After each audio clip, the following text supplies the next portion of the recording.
You can take 1 million courses, but still not notice a significant improvement in your teaching.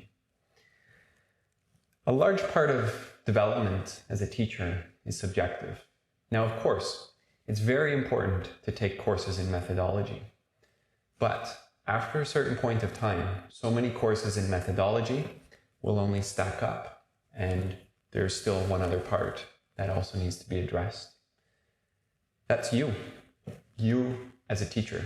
Your confidence, your identity, and your beliefs of who you are and what you are and why you are in the classroom. So, lots of you have expressed interest and shared some really amazing stories in the relation to the last video where I was talking about confidence in teaching. And it's inspired me to create a workshop that's quite unique because it's not about your practice as a teacher.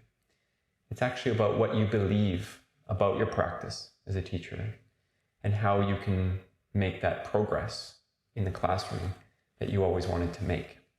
So in this workshop, first of all, we will be examining who you are as a teacher and what your strengths are and where you see yourself going and your goals and how you will develop.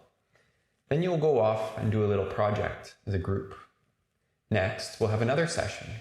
And in this session, we'll examine what your beliefs are and how they influence your practice and how you can make them constructive to ensure that the positivity is always there in your own self-development and therefore also your learners.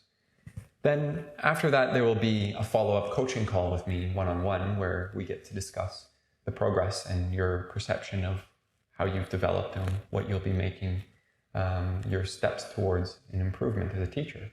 So I'd love to hear from you. If you're interested in this, please just send me a message, direct message, or click on the link and find out some more information. Hope to hear from you soon.